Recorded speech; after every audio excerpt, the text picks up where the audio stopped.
A rich chocolate cake is a temptation that not many can resist. And this chocolate cake is everything you want in a cake. First, start by preheating the oven to 350 degrees Fahrenheit or 180 degrees Celsius. While that's going on, let's prepare our cake pans. You'll need round parchment paper that you can buy, or you can make it yourself. To do this, make sure that your parchment paper is a little bigger than your cake pan. Fold the parchment paper in half, and then half again, all the while making sure that the edges align.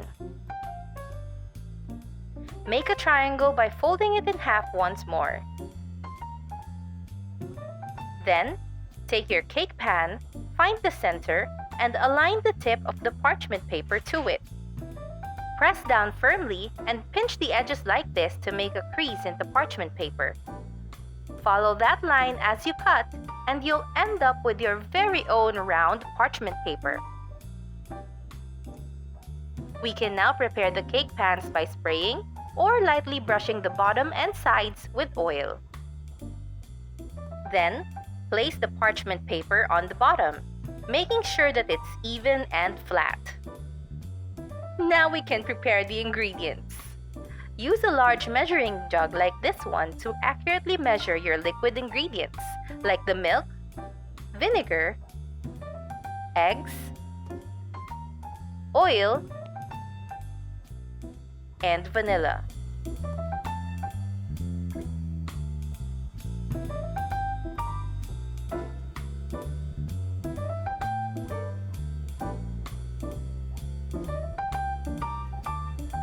Sifting the flour, cocoa powder, baking soda, and baking powder ensures that you will have a smooth batter.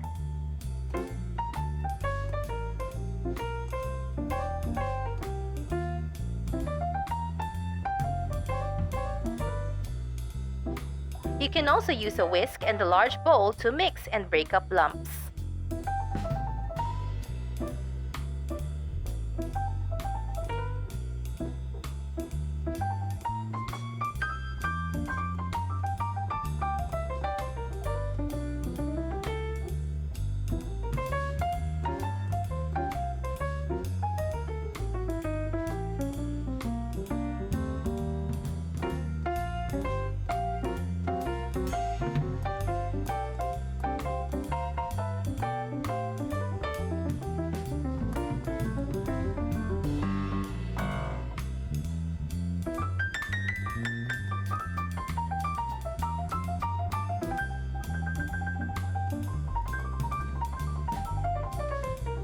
Now it's time to make the buttercream. This buttercream is known as a flour buttercream or ermine buttercream.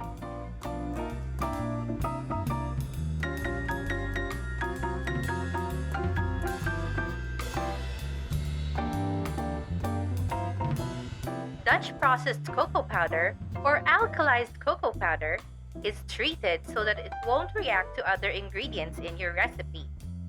It's also darker than natural cocoa powder, so you get a deep, dark chocolate look and flavor too.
If you like what you see, like, share, and subscribe.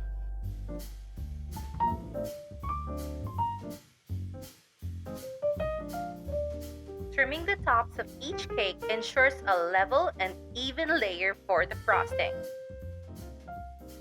Here's a tip. Add more buttercream than you think you need. You can always shave it off if you feel like you've put too much buttercream here.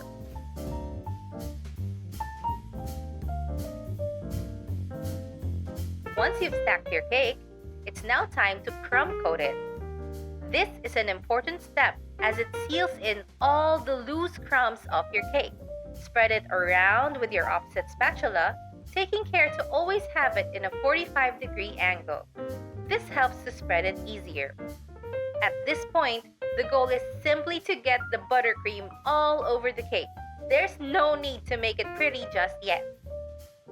Once you're happy with your crumb coat, put it in the freezer for 5 to 10 minutes or in the refrigerator for 10 to 15 minutes. Now it's time to add the second layer of frosting. This is the one you'll need to smooth out. Just as before, be very generous. This is because as you smoothen this, you'll take off more buttercream, so you need to put on more than you think you need. This time, the key is to turn it into a continuous motion. The less stopping, the better. Do this until you achieve a smooth look. Now for the top. Make sure that your spatula is at a 45-degree angle and push forward. Don't hesitate and do it in one quick motion.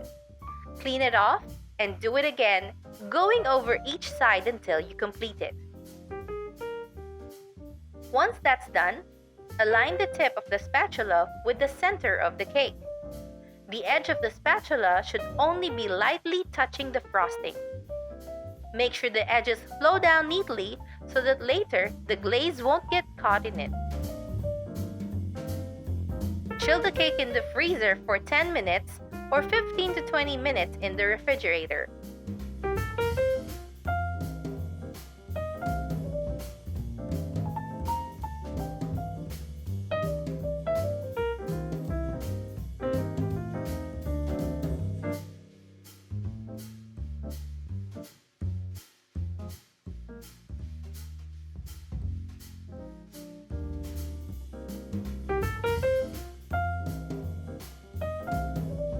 To add the glaze, transfer the cake carefully onto a wire rack.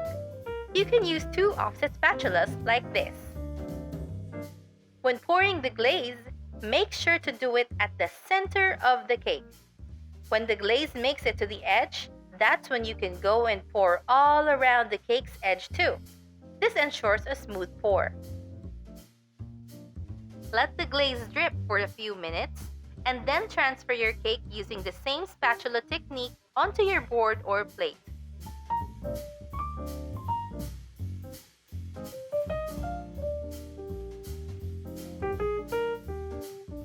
Craving a slice of chocolate cake yet?